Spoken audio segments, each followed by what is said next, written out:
Sarkis. We're on.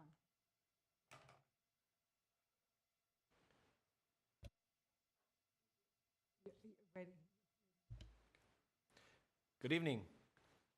My name is Sarkis Oganessian, the Deputy Director of Public Works and the City Engineer for the Engineering Division, and I would like to welcome you to the community meeting for the Distributed Drywell Installation Project on June 29th, 2023, being called to order at 6:04 p.m.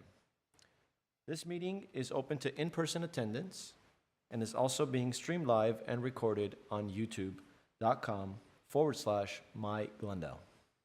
You may also find a copy of today's presentation on our project webpage located at www.glendalepwprojects.com, where you can browse to the current projects link, then click on the Distributed Drywell Installation Project. Public comments and questions will be welcomed after we present a brief project overview. To provide your comments and ask questions regarding this project, please submit a speaker card if you are attending in person tonight, or please call 818-937-8100 if you are viewing remotely. Public comments and questions related to this project will be recorded and responded to separately through the project webpage after this community meeting. With me tonight are members of our design section, Mr. Armen Avazian, our principal civil engineer, and Mr. Marc David, our project manager for this project. Now, I would like to turn the meeting over to Mr. Avazian, who has a few presentation slides and details for the project and will share them with you tonight. Mr. Avazian? Thank you, Mr. Oganessian. Good evening, everyone. My name is Armen Avazian. I'm the principal civil engineer for the Department of Public Works, Engineering Division, Design Section. Here I'm presenting you the distributed drywell installation projects. But before we start our meeting, I want to go over a brief agenda for today's meeting. We'll discuss about the project location, the scope and background, details about drywells and bioretentions, the impacts and the mitigations about the project, the notification process for the construction and schedule. And at the end, we'll have our questions and comments answered. The project location. This project consists of installation of drywells and bioretention basins on Arden Avenue, Burchett Street, Patterson Avenue, Omar Street, Grange Street, Dale Avenue, and Grant Avenue, between the neighborhood of the streets of Highland Avenue and Estelle Avenue, as well as on Estelle Avenue between Glen Oaks and Grange Street. The map that you see here shows red dots. The red dots are location of the dry wells, and the blue dots shows the location for the bioretention basin installations. The project main scope is installation of 14 dry wells and installation of 5 bioretentions that are overall approximately 400 square feet in the cumulative area.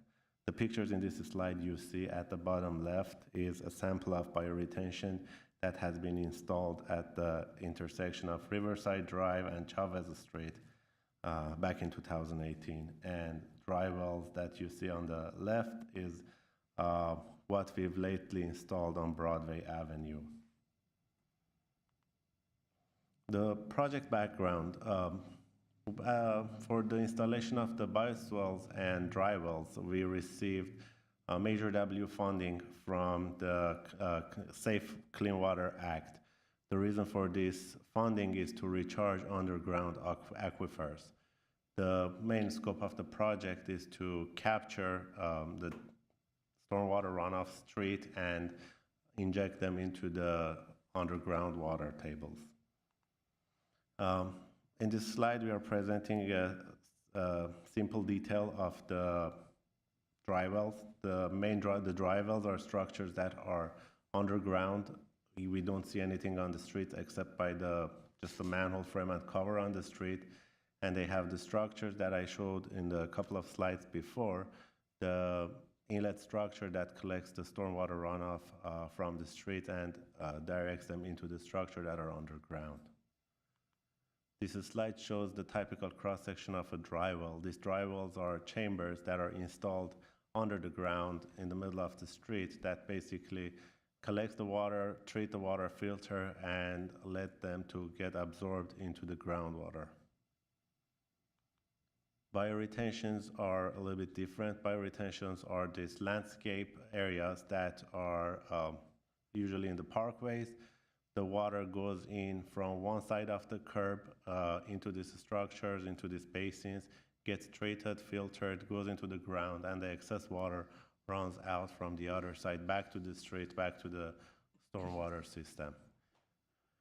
These structures are usually surrounded, covered by iron fencing around them, and they have landscapes and irrigations inside.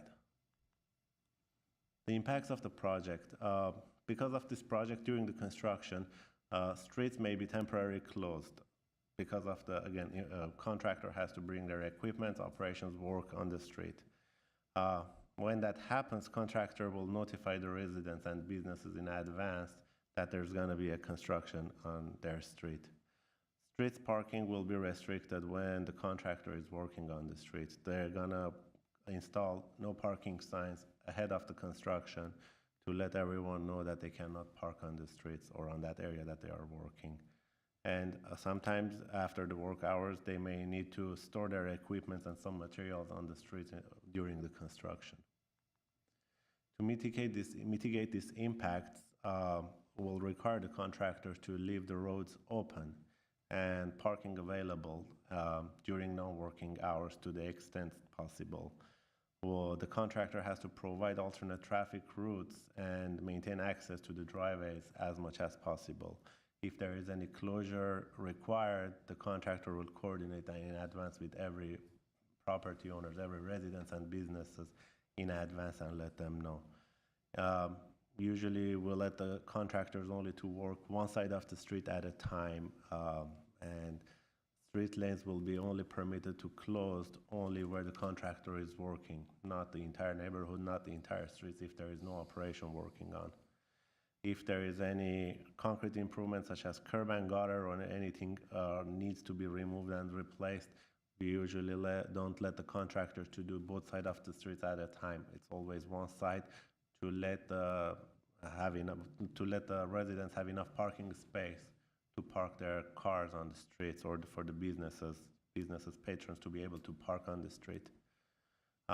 If there is a need to close the traffic to either direction, then the contractor has to provide flaggers to let the traffic flow safely throughout the construction zone. Public notification process. For this project, we have a public notification process set. The first step for the public notification is the community meeting which we have today.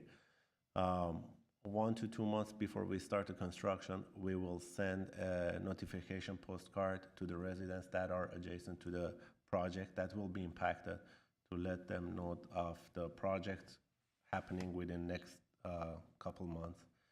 And then the contractor, 2 weeks and in a separate occasion on 3 days, they will distribute door hangers to the residents that are impacted on the construction to let them know about the construction activity.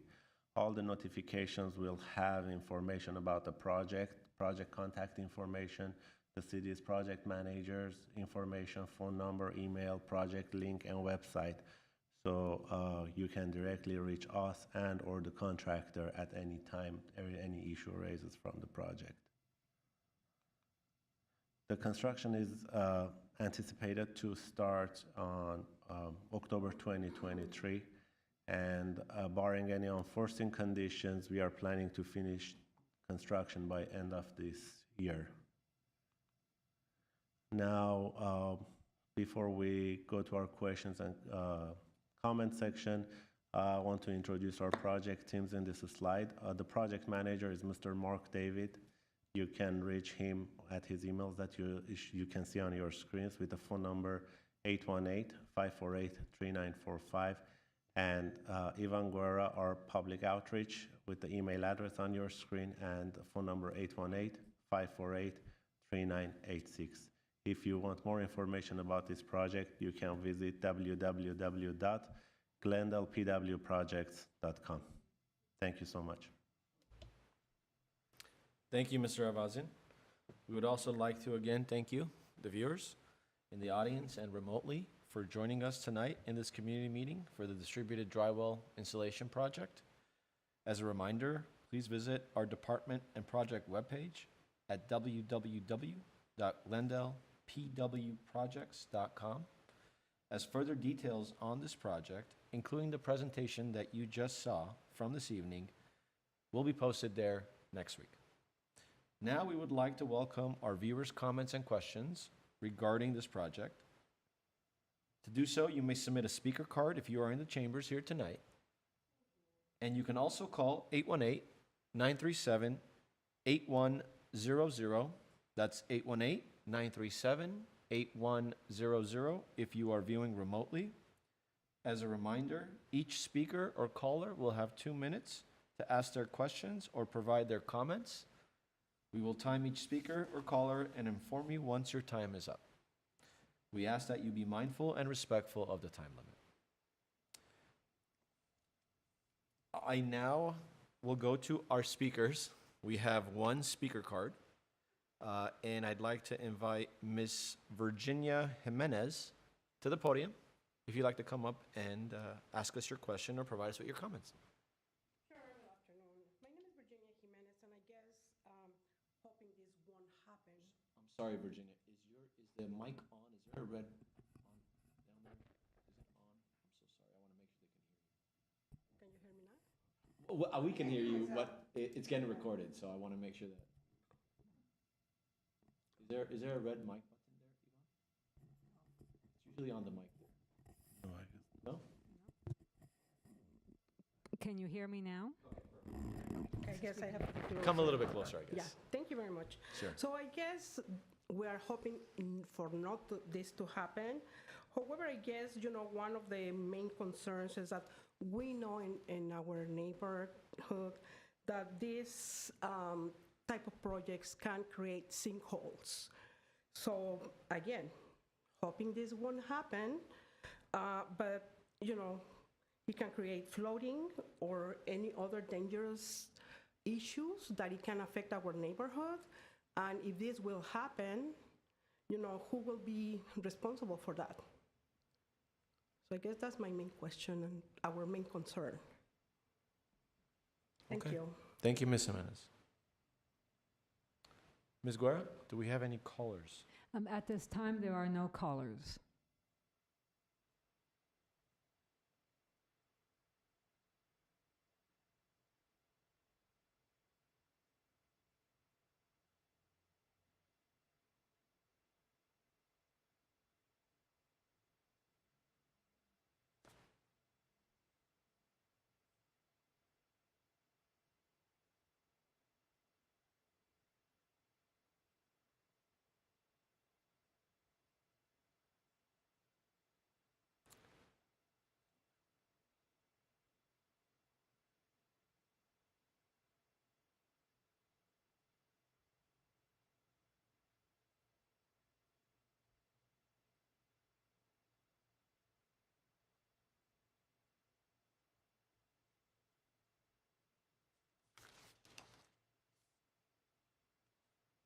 In case you are watching from home or remotely and you have misplaced a number to call in, you may call 818-937-8100. That's 818-937-8100, and we'd be happy to take your call. Ms. Guerra, do we have any callers at this time? At this time, there aren't any callers.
Again, just a reminder on that number to call in, 818-937-8100, 818-937-8100, and we'd be happy to take your call. Ms. Guerra, do we have any callers at this time? At this time, there aren't any calls.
As a final reminder, if you'd like to call in and ask a question or provide us with your comments, please call 818-937-8100.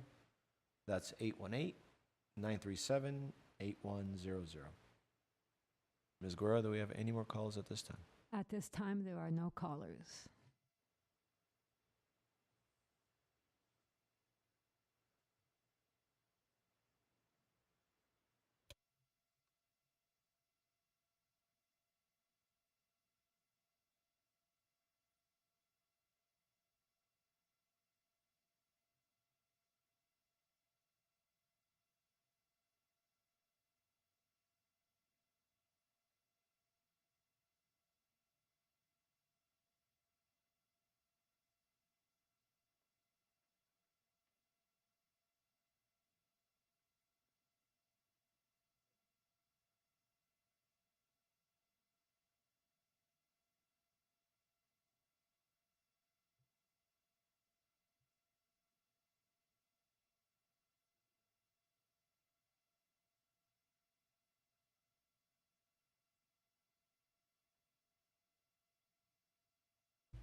Ms. Guerra, do we have any callers at this time? At this time, there aren't any callers. Okay, well, it seems like we don't have any additional callers or speakers at this time.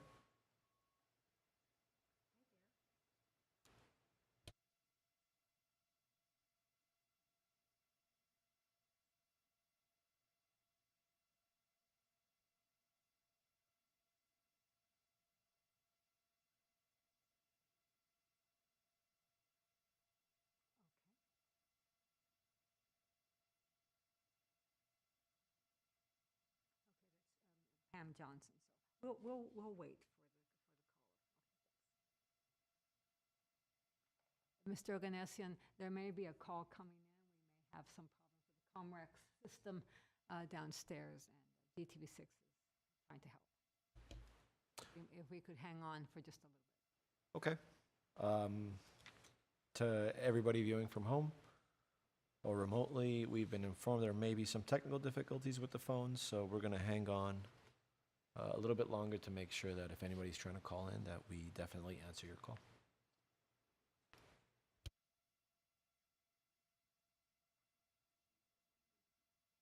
With Brian.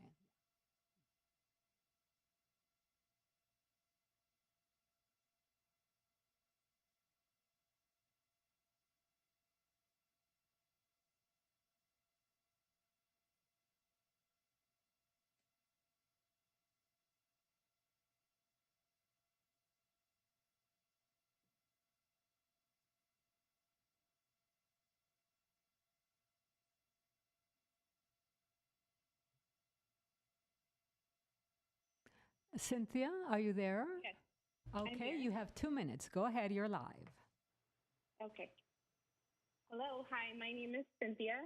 I live here at 856 Grant Avenue with my parents, and I'm calling on behalf of all of us and our family. My sisters also are trying to call in. They live across the street and on Grant Avenue as well. We have a concern. Basically, looking at the map, we see that there's quite a few dry wells planned for our immediate street. I guess our question is why are we getting focused in this area? Is there a bigger plan to add more dry wells in the area? What's the concern to add them now? And like our other neighbor, Virginia, brought up, we're also concerned about sinkholes because, of course, we've seen that devastating tragedy occur in other areas. And so we'd like to know what kind of prevention will be placed. How do we know this won't happen? Us living here, it's not exactly reassuring to know that that's a possibility. And then, why now exactly? Like, why is this being focused in our area now? Thank you for your comment.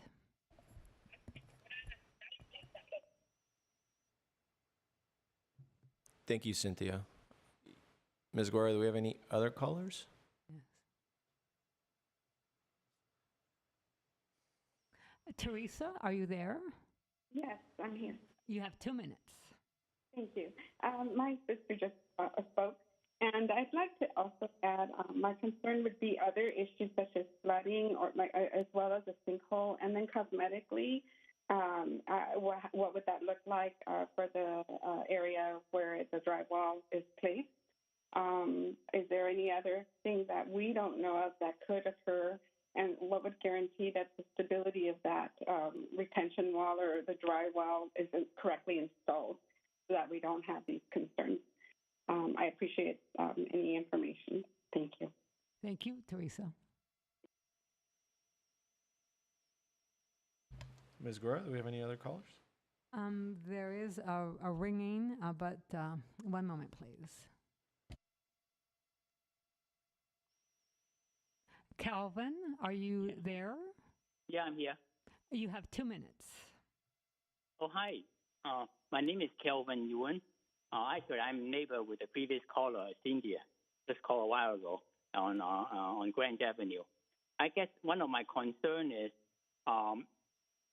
the dry well that you're going to put down, will that kind of accumulate organic matters that create smell or health issue down the road? Or how often are the city is going to do a cleanup, and how do they maintain the dry wells after it's completed? That's my only concern. Thank you, Calvin, for your call. Claudia, Yes? are you there? Yes, I'm here. You have 2 minutes. Okay, perfect. Do I start now? Yes, please. Okay, perfect. Thank you so much. Hi, my name is Claudia Sandoval, and I am the safety officer of Community Surgery Center of Glendale. And I am calling in regards to, because our facility is in the main center of the project. So my main concern is, are there any impacts when it comes to safety? Will there be any vibrations? Would the water get shut off or power outage? Also, will the streets get fully disclosed, or will they only get partially disclosed? So we want to make sure that our patients and family members, would they still be able to access the facility, since we are located on San Fernando and Grange Street.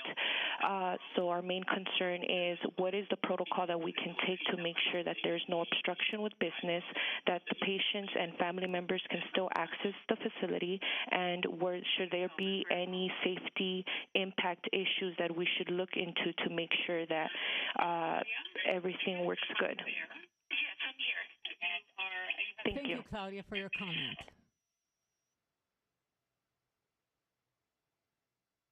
Ms. Guerra, do we have any other callers? At this time, Mr. Oganessian, there are no calls.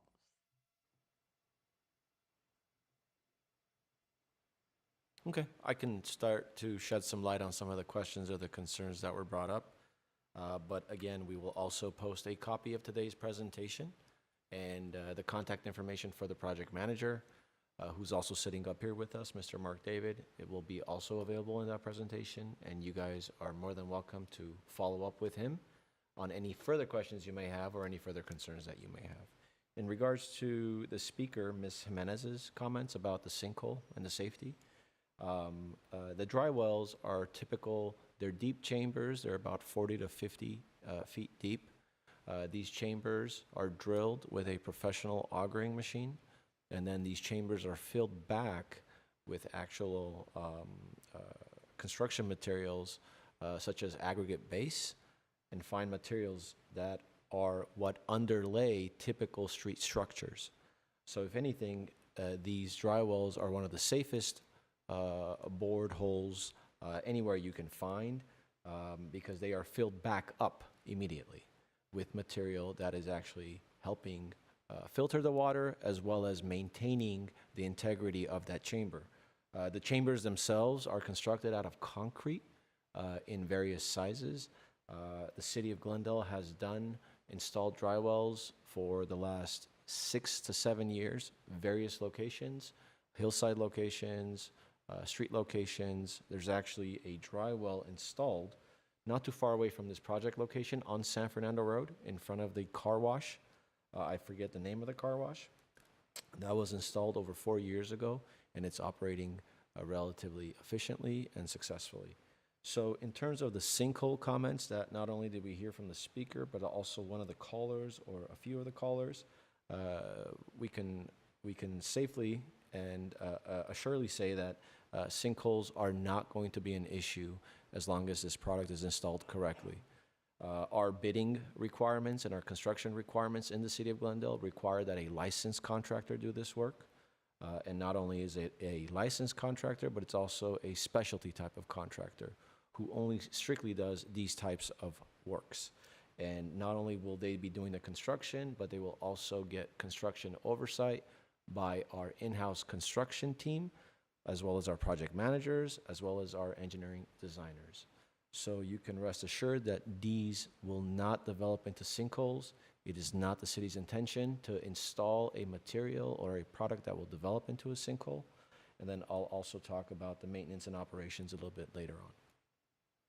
In regards to one of the callers' questions about why now, why here, as Mr. Avazian indicated, we did receive a Safe Clean Water Act funding, Measure W. It was a relatively new type of funding that came out a few years ago. And the intent of the funding is to actually use this type of money and make these types of improvements for areas that need it. Your area that is bound by the project location limits that Mr. Avazian showed on the presentation is actually experiences a large amount of stormwater runoff. And it makes its way down to San Fernando Road and eventually into the LA River.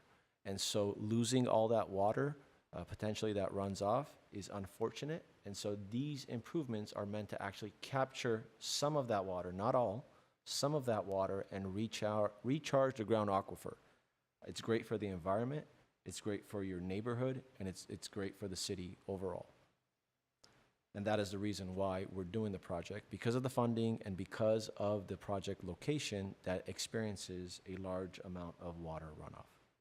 And this is information that has been obtained through a hydrology study that we've done, an extensive study, which proves that the rainfall event actually is what we are treating for. We wish we could capture the entire rainfall event. Unfortunately, we can't, but we are able to capture a portion of it. And a little bit goes a long way.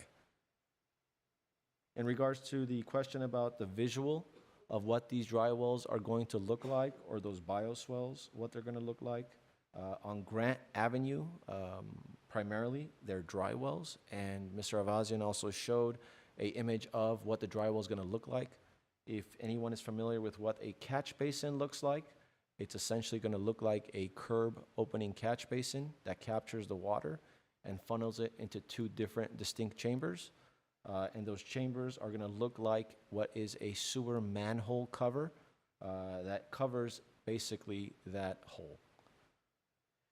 In regards to the maintenance and the organic matter that was questioned, the maintenance of these drywells, a requirement of the funding is for the city to maintain the drywells. The funding pays for maintenance for a few years, and the remainder of the years are budgeted through the city's maintenance and operations.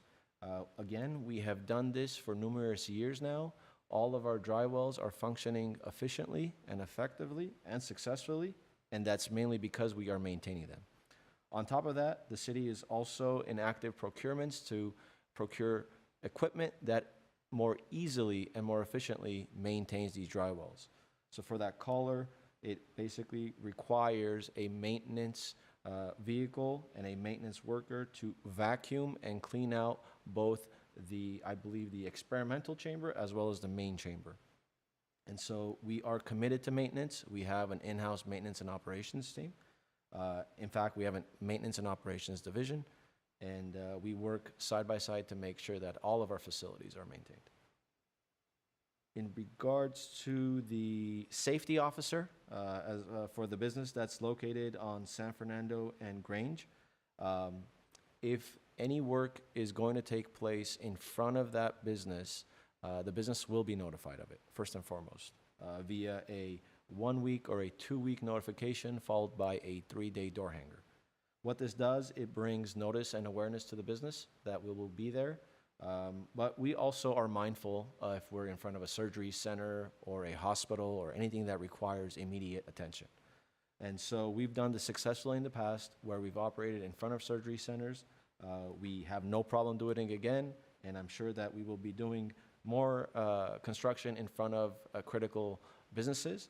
What will happen is the project manager will most likely coordinate with the business owner, the business manager, in this case the safety officer, to ensure that the work being done is being done at a time that does not impact any business operations.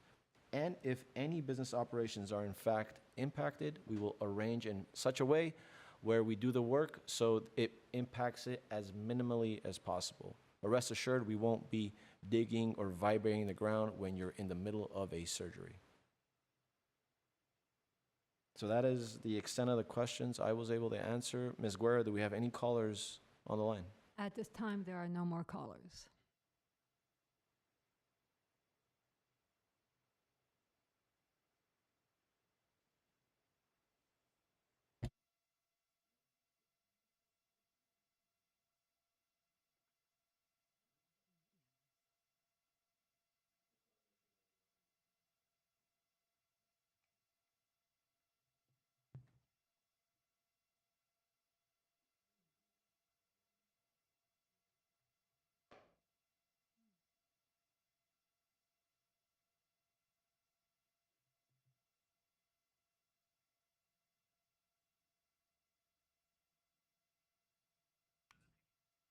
Henri, I wanted to speak with Pam. The extension, and are there any more problems with the calls? I don't think so. Okay.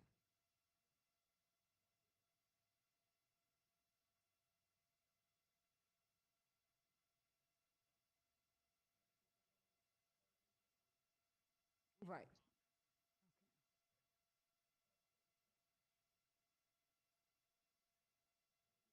Okay, I'll do that. I don't believe there are any more problems. There are no more callers, according to Pam. Okay. We'll give it a few more minutes and then we can make our concluding remarks if there's no more callers. Thank you, Ms. Guerra.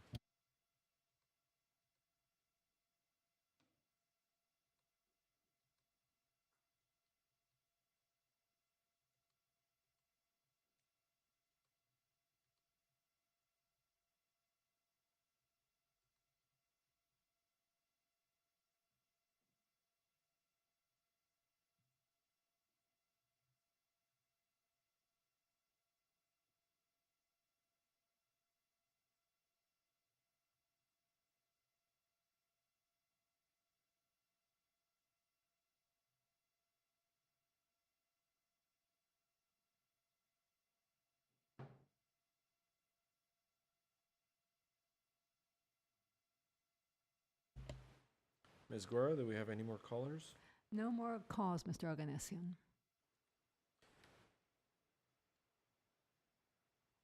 Okay.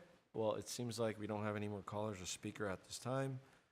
As a reminder, you may also find a copy of today's presentation on our project webpage located at www.glendalepwprojects.com.